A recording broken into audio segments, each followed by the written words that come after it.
Nuk ishim absolutisht gati për këtë pudrën e hudës sipas meje. Kritikova e parë sepse kjo është preset në diferencë me tjerat që janë në formë pluhuri, por shpejt e shpejt pa i dhënë shumë rëndësie, provova pak më parë dhe t'ju them drejtën, duket rezultati, nuk ka shumë nevojë për fjalë që shikoni. Mirë që e ka korrigjuar këtë pjesën këtu.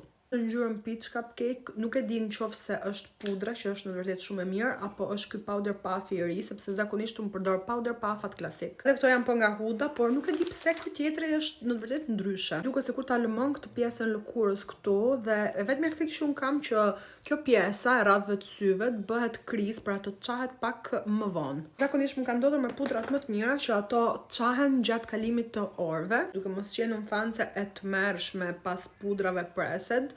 Mendova se edhe kjo nuk do më pëlqente se tjera, por faktikisht është në të vërtetë shumë e mirë. Kjo në pluhur është në të vërtetë shumë e mirë, por më duket se kjo tjetra po ja kalon. Shikoni sa perfekte që është baza, është në të vërtetë perfeksioni më i lartë që un kam arritur me bazën dhe un jam shumë e fiksuar me bazat make-up.